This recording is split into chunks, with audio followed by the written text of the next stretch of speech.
Perjalanan ini bukan sekedar agenda kampus. Ini adalah perjalanan yang merangkai rasa, langkah, dan kisah yang tak akan mudah dilupakan. Kami berenam, 5 mahasiswa yang membawa semangat dan rasa ingin tahu.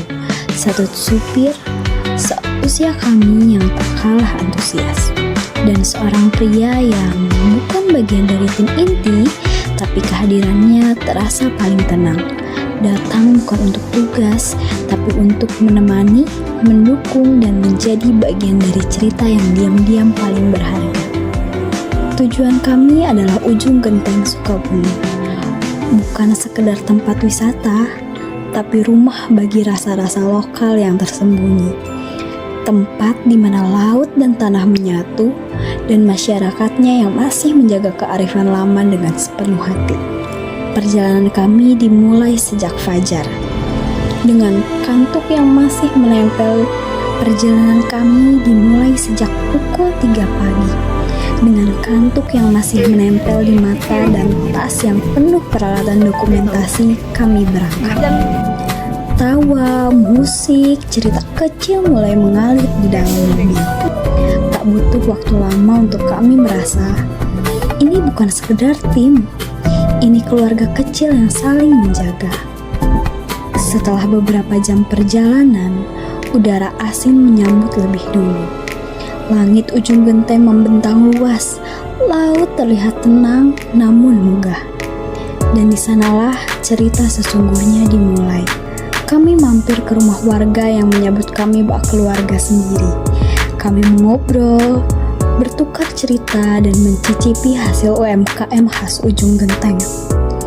Kami tak sekedar menjadi pengunjung, tapi bagian dari kehidupan mereka walau hanya sehari. Kami mencatat, memotret, bertanya, dan mendengarkan bukan hanya resep, tapi sejarah yang disimpan dalam setiap bahan makanan. Senja pun datang. Kami mengunjungi konservasi penyu di sana, menyaksikan anak-anak penyu berjuang kembali pada alam, ditemani dengan matahari yang terbenam. Sore itu, kami duduk melingkar di pasir yang hangat. Laut mulai bersuara lirih, angin laut berhembus pelan. Seseorang dari kami berkata, "Lucu ya, kita datang untuk meneliti makanan, tapi yang kita temukan justru cerita hidup." Dan memang benar. Di tengah tawa, kami mengenal lebih banyak tentang satu sama lain, tentang mimpi, masa lalu, bahkan tentang luka yang tak pernah diceritakan sebelumnya.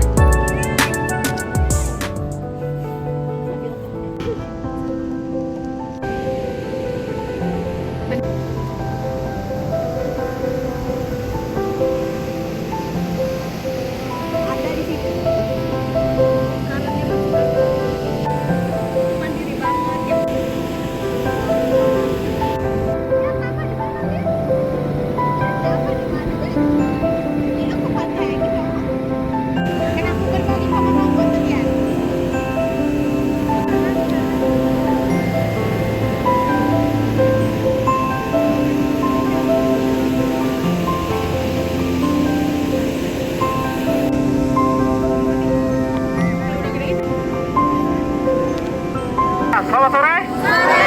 Kesempatan sore ini kita akan melepas anak penyu. Untuk topik ini 25-30 tahun dia akan balik lagi ke pantainya.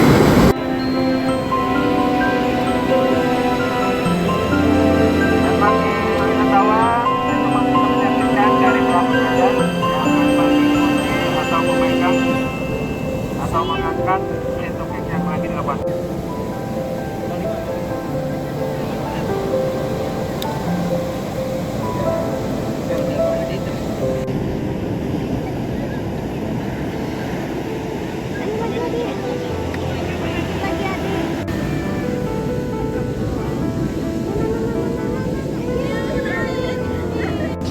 Malamnya, di pinggir pantai, kami menikmati ikan bakar segar, gurita bakar, dan kelapa muda.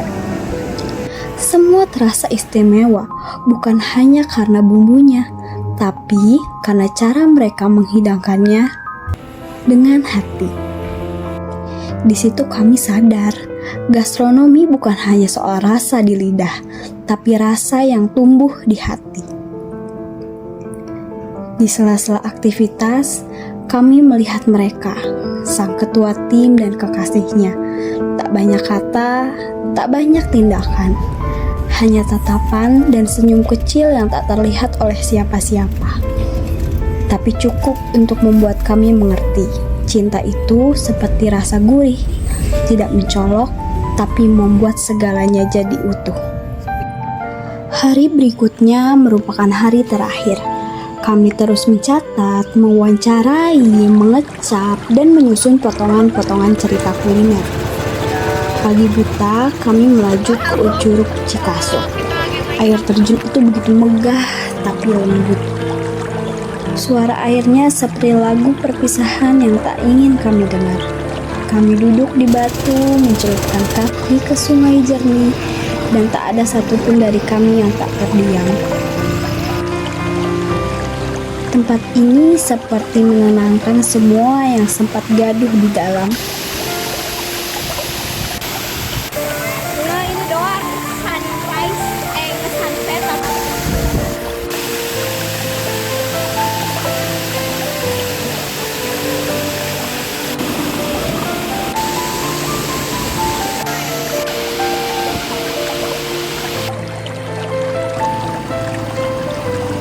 Setelah itu kami singgah ke gerai UMKM lokal.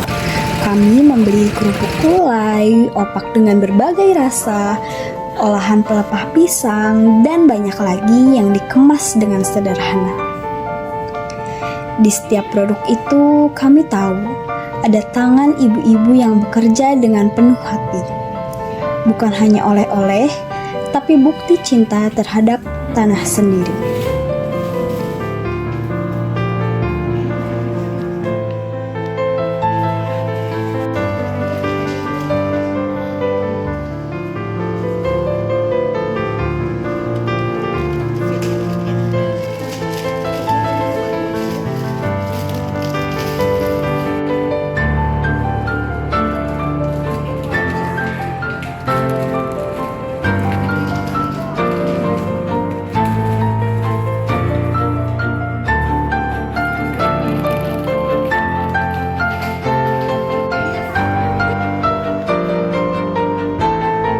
Setelah itu kami menuju Sukabumi kota. Sebelum kami meninggalkan Sukabumi, kami makan siang di Mamih Ungu Resto and Cafe. Ruangannya sederhana, tapi suasananya hangat. Makanannya penuh rasa rumah, seperti pelukan sebelum pamit. Ya, yang nanti hasilnya ketika kita sudah di mix, jadinya seperti ini. Perkenalkan, saya Galina Mangga, dari perwakilan dari Mamih Ungu Resto and Cafe. Sebelumnya saya akan menjelaskan terlebih dahulu sejarahnya nasi ungu berdiri dari tahun 2007 bulan November. Yang alhamdulillah bertahan sekitar 18 tahun sampai sekarang. Kalau untuk restoran jualan itu mulai dari tahun 2007. 2007. Tapi kalau untuk kayak penemuan resep ini masih uduk. Sebetulnya udah ya sebelum 2007 sih. Di sini kita akan mencoba memperjelaskan bagaimana proses pembuatan nasi ungu. Bisa dijelaskan langsung oleh dari tim chef kami, yaitu dengan Ibu Lilis. Bu Lilis, kalau untuk nasi ungu itu apa aja yang dibutuhin gitu? Pertama santan, kedua ubi ungu, ketiga bir, bawang putih, bawang merah, lengkuas, serai, salam, sama kemiri. Ini pertama beet itu dulu di blender biasa, di blender juga dimasukin ke dalam santan.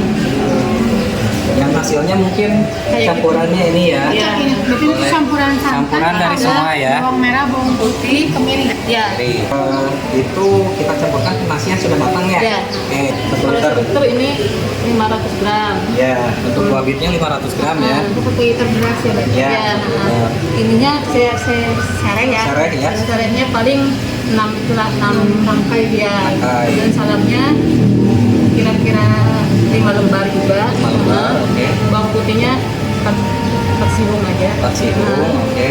Merah Bawang merah sama sama bumbu-bumbunya ya sama dengan beef. sama dengan 1:1 ya berarti. dari nasi yang sudah matang Ya. dicampur dengan bumbu ini ya yang sudah kita mix Kalau diaduknya ya, ya 5 menit juga. 5 menit juga udah nyampur Udah ya. nyampur semua. Oh, berarti itu nasinya dibikin dulu ya? Bikin dulu, Ya, matang. tuh, matang. Bukan dimasak sampai ini. Ya, dipisah dulu, gitu. Dipisah dulu. Setelah nasi matang, itu baru kita campurkan bumbu yang sudah kita mix. Jadi kalau bumbu ini tuh campuran bumbu ini sama santan atau sudah sama beef sama ini? Sudah sama bir semuanya, sudah sama bir semuanya. Campuran dari keseluruhan. Cukup dengan perlengkapan bumbu yang tidak terlalu banyak gitu ya, bisa menghasilkan cita rasa yang unik dengan warna yang unik gitu. Dalam 1 liter bisa buat 10 porsi. Dipisah dulu, nasi ya nasi, campuran bumbu ya campuran bumbu. Kalau berarti bumbu ininya tuh matang ya? Matang. Kondisinya? Matang kondisinya. Jadinya kayak gini. Jadinya kayak gini nasi bumbu. Mohon maaf bisa dilihat di Instagram kita ini ya, untuk tampilan-tampilannya, terus portofolionya kayak gimana, kita sudah bekerja sama dengan yang mana gitu, dari awal kita warung-warung kecil gitu sampai masih bisa bertahan di sekitar 18 tahun. Doakan saja buat rumah makan kami supaya masih tetap bertahan dan bisa memberikan cita rasa yang terbaik buat konsumen, khususnya daerah Sukabumi, umumnya buat wilayah-wilayah yang lainnya, barangkali wisatawan yang mau pada datang ke sini. Dan di perjalanan pulang, kami singgah di pusat oleh-oleh kota Sukabumi. Kami membeli mochi khas Sukabumi. Kenyal, manis, dan entah kenapa sedikit mengharukan. Karena mochi itu jadi penutup yang pas untuk perjalanan yang manis, penuh rasa dan makna. Perjalanan pulang tak banyak kata, beberapa tertidur, beberapa hanya menatap keluar jendela. Tapi di hati kami ada rasa syukur yang tak bisa dijelaskan. Ujung Genteng bukan hanya lokasi. Ia adalah guru yang mengajarkan bahwa makanan bukan sekedar isi piring, tapi juga isi hati, isi cerita, dan isi kehidupan. Kami datang dengan rencana dan kami pulang dengan rasa. Meski perjalanan ini telah usai, rasa-rasa yang kami temukan akan tinggal bersama kami untuk waktu yang lama. Terima kasih Ujung Genteng untuk rasa dan untuk cinta yang diam-diam tumbuh di antara langkah-langkah kecil kami.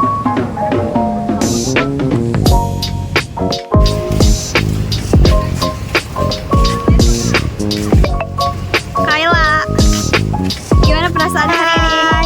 Senang banget, sumpah. Habis ngapain aja? Habis foto-foto, lihat tukik, anak penyu. Terus foto di sunset. Aisyah, habis ngapain aja hari ini? Lihat tukik. Terus lihat sunset. Teh Afifah, habis ngapain aja tadi? Habis lihat penyu, sunsetnya bagus banget. Habis berenang juga ya? sampai semua badan. Nih boys, gimana boys? Mantap. Satu kata, satu kata, Karena satu kata ya. Satu kata, satu kalimat. Satu kalimat, satu kalimat. Apa tuh yang 12M?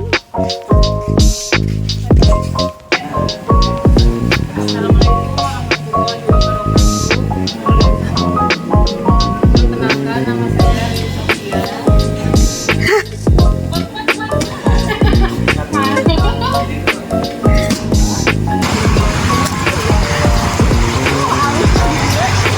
Ojai, agit, ojai deh. tahu sekarang ojai. Kan tadi pengen muntah ya tuh di situ tuh. Tapi nggak mau berhenti terus tiba-tiba dia mau di sini aja. Kenapa? Muntahnya lihat pantai.